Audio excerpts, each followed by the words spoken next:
Hello મારા મોજીલા મિત્રો, I hope કે તમે બધા મજામાં હશો।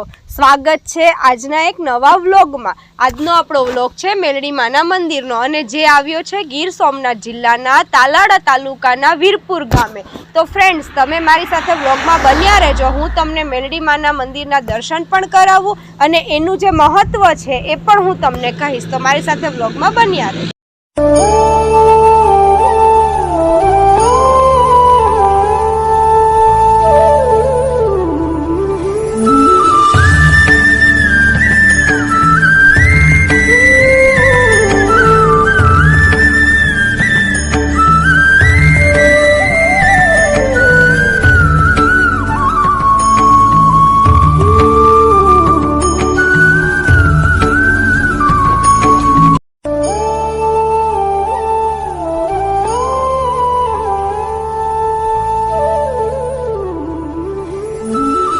ફ્રેન્ડ્સ, તો આપણે મંદિરે પહોંચી ગયા છે અને આ મંદિરે મોર ઢૂંઢિયાવાળી મેલડીમાં નામે પ્રખ્યાત છે।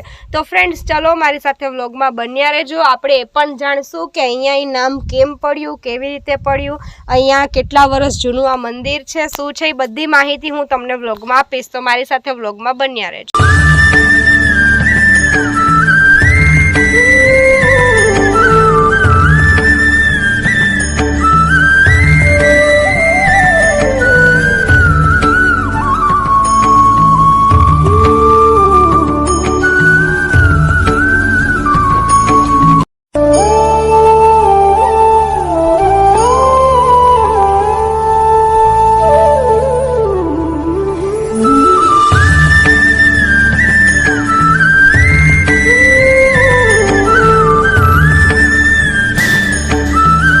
તો મેં પણ દર્શન કરી લીધા મેલડી માના મંદિરના, તમને પણ કરાવ્યા। તો ચલો આપણે આગળ જાણીએ કે આ મંદિર કેટલા વર્ષ જૂનું છે, અહીંયાની શું મહત્વ છે, કેમ કે અહીંયા છોકરાઓના ફોટા બી તમે જોઈ શકો છો કે વધારે છે।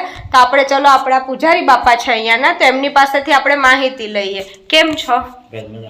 આ કેટલા વર્ષ જૂનું મંદિર છે? વર્ષો તો બહુ ઝાઝા વર્ષો થઈ ગયા। અમારે સૌથી પહેલા વીરપુરનું જ થાય અહીંયા સાણું માતા રહેતા બધા। આ મંદિર નીચે હનુમાન બાપાનું મંદિર છે ને, ત્યાં તો ત્યાંથી એક બાપા હતા લવજી બાપા કરીને, એને પૂંજારી બે છે ને ઉપર બાવળ હતી એમ નીચે બેહાડેલા છે અને વર્ષોથી આની માન્યતા બહુ સારી છે।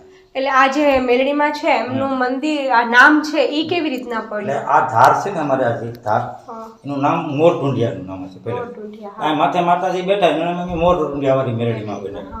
એટલે આપણે અહીંયા આટલા બધા છોકરાઓના ફોટા છે, એટલે કે અહીંયાની મહત્વ શું માનતા હશે? બીજા નંબરમાં અમે તો એક તો એવું છે કે હંસવર્ધામાં અમે માનતા નથી। કોઈ પણ માણસ આવે માતાજીને કહે, પ્રાર્થના કરે, પછી એ લોકો એ રીતે માનતા હોય કે મારા પુત્રનો જન્મ થાય કે પુત્રીનો જન્મ થાય તો અહીં ફોટો મૂકી જાય છે અને એ પણ કોઈ લાપસી કે એવું કરે, માતાજીનો તાવો કરે અને ખાઈને બધા આનંદ કરે। તો મિત્રો, તમે સાંભળ્યું કે આપણે અહીંયા મેલડી માનું શું મહત્વ છે, કે છે ને કે સાચા દિલથી ગમે એ માંગો ભગવાન પાસે, ભગવાન તમને આપી જ દે છે। તો બસ એવું જ આ મંદિરનું પણ છે કે અહીંયા આવીને કોઈ સાચા દિલથી કે છે ને કે અત્યારે શેર માટીની ખોટ કહેવાય છે કે જેના ઘરે પારણું નથી બંધાતું, એ લોકો અહીંયા આવીને સાચા દિલથી ભગવાન પાસે માંગે છે। દીકરો દીકરી જે એ લોકોના ભાગમાં હોય એ ભગવાન એમને આપી જ દે છે। તો ફ્રેન્ડ્સ, તમે પણ આ મંદિરની મુલાકાત એકવાર જરૂરથી લેજો અને અહીંયા દર્શન કરવા જરૂર આવો।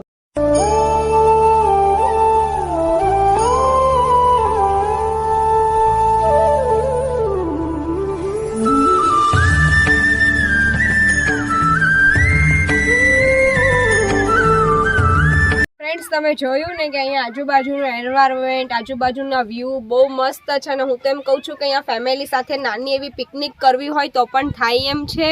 એટલે ફ્રેન્ડ્સ, આવા જ ધાર્મિક વ્લોગ જોવા માટે મારી ચેનલને લાઇક, શેર અને સબસ્ક્રાઈબ કરવાનું ભૂલશો નહીં। અને હા, આ વિડીયો તમને કેવો લાગ્યો એ કમેન્ટ કરીને મને જરૂર કહેજો।